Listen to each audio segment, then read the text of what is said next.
জাহান্নামের আগুন থেকে বাঁচতে বলেছেন। আজকে আপনাকে আমি বলতে চাই, আজকে আপনি কিভাবে জাহান্নামের আগুন থেকে বাঁচবেন? আপনার পরিবারকে আপনি কিভাবে জাহান্নামের আগুন থেকে বাঁচাবেন?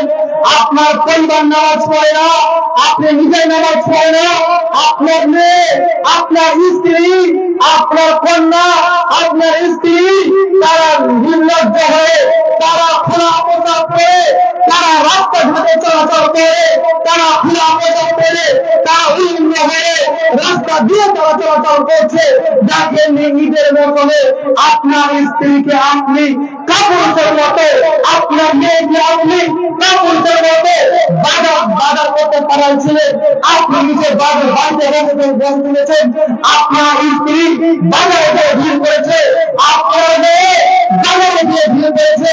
আপনি কাপুরুষ নিজে, কাপুরুষের মতো আপনি চুরি করে ঘরে বসেছিলেন। আপনার স্ত্রী যেটা বলেছে বাজার করতে যাবো, আপনি আপনার স্ত্রীকে বলেছেন যাও বাজার করতে। আপনার কন্যা বলেছে যে শুনতে যাবো, আপনার কন্যা বলেছে যাও বাজার করতে।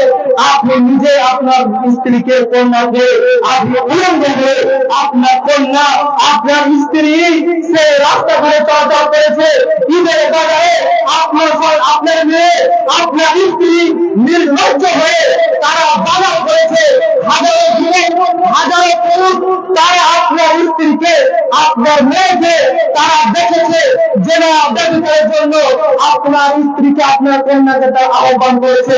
আপনার কি ঘৃণা লাগে না যখন আপনার স্ত্রীকে একজন পুরুষ, একজন যুবক তাদের দেখে আর আপনি চুপ করে ঘরের কোনায় বসে থাকেন?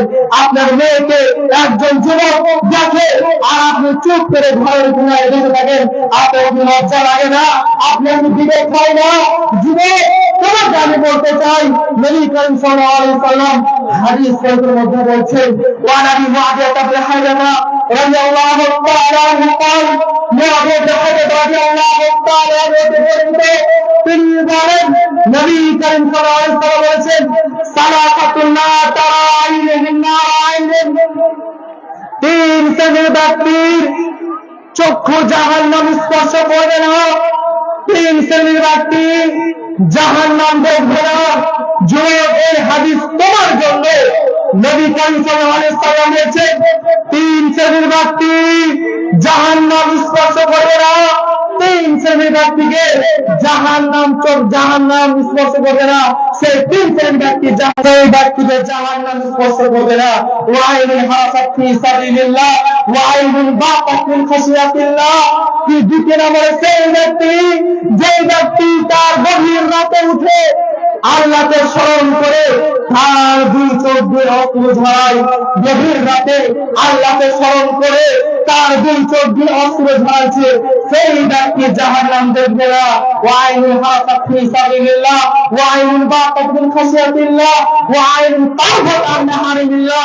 যুবক তোমার জন্য তিন নম্বর পয়েন্টটি নবী করিম সাল্লাল্লাহু আলাইহি ওয়াসাল্লাম বলছেন, তিন নম্বর সেই ব্যক্তি, তিন নম্বর সেই ব্যক্তি যে ব্যক্তি আল্লাহ তাআলা যে নিষেধ করেছেন যে বিষয়ে, সে বিষয় দেখে তার দুই চক্ষুকে নিচে রেখেছে, সে বিষয় নিষিদ্ধ বস্তু দেখে তার দুই চক্ষুকে নিচে রেখেছে, সেই ব্যক্তি চক্ষু জাহান্নাম স্পর্শ করবে না। এখানে একটি যুবকদের জন্য প্রশ্ন হচ্ছে, আজকে যখন আমরা রাস্তাঘাটে চলাচল করি, তখন কি আমরা নারীদের দেখে আমাদের চোখটা নিচে থাকবে? তোমার কি চোখটা নারীকে দেখে চোখটা তোমার নিচে থাকবে, না সেই নারীর দিকে চোখটা থাকে? যদি আপনার চোখটা নারীর দিকে থাকে তাহলে আপনার জন্য জাহান্নাম নিশ্চিত। যদি আপনার চোখটা নিচে থাকে তাহলে নবী করিম সাল্লাল্লাহু আলাইহি ওয়াসাল্লাম বলছেন, সেই ব্যক্তি জাহান্নাম স্পর্শ করতে পারবে না, সেই ব্যক্তিকে জাহান্নাম স্পর্শ করতে পারবে না, সেই ব্যক্তি জাহান্নাম স্পর্শ করবে না। কাজে সেই সমস্ত যুবক ভাইদের আমি বলতে চাই, আপনি মনের দিকে না তাকিয়ে আপনি নিজেকে সতর্ক রাখুন, আপনি মনের দিকে না তাকিয়ে আপনি নিজেকে সতর্ক রাখুন। নবী করিম সাল্লাল্লাহু আলাইহি ওয়াসাল্লাম বলছেন, বলছেন ওয়া রাজুলুন দাওয়াতুহু ইমরাতুন যাতু মানকিবিন জিমালিন ফাকালা ইন্নী আখাফুল্লাহ। নবী করিম সাল্লাল্লাহু আলাইহি ওয়াসাল্লাম বলছেন একজন যুবককে একজন যুবতী একজন নারী তাকে জেনা ব্যভিচারের ডাকবে, তাকে জেনা ব্যভিচারের আহ্বান করবে, আর সেই যুবক বলবে ইন্নী আখাফুল্লাহ, আমি তোমার সাথে জেনা ব্যভিচার করতে পারি না, আমি তোমার সাথে জেনা ব্যভিচার লিপ্ত হতে পারি না, আমি তোমার সাথে জেনা ব্যভিচার করতে পারি না, আমি তোমার সাথে জেনা ব্যভিচারে লিপ্ত হতে পারি না। নবী করিম সাল্লাল্লাহু আলাইহি ওয়াসাল্লাম বলছেন সেই যুবককে, সেই সকল যুবককে, সেই সকল ব্যক্তিকে আল্লাহ পাক রব্বুল আলামিন সেই কিয়ামতের মাঠে যেদিন তার আরশের ছায়া ছাড়া, যেদিন তার রহমতের ছায়া ছাড়া কেউ ছায়া থাকবে না, সেদিন সেই যুবককে, সেদিন সেই ব্যক্তিকে তার আরশের ছায়া তলে স্থান দেবে। যুবক, তোমার ওই স্থান দেবেন আরশের ছায়া তলে যদি তুমি এই কথা বলতে পারো। যুবক, তোমাকে ছায়া তলে স্থান দেবে যদি তুমি এই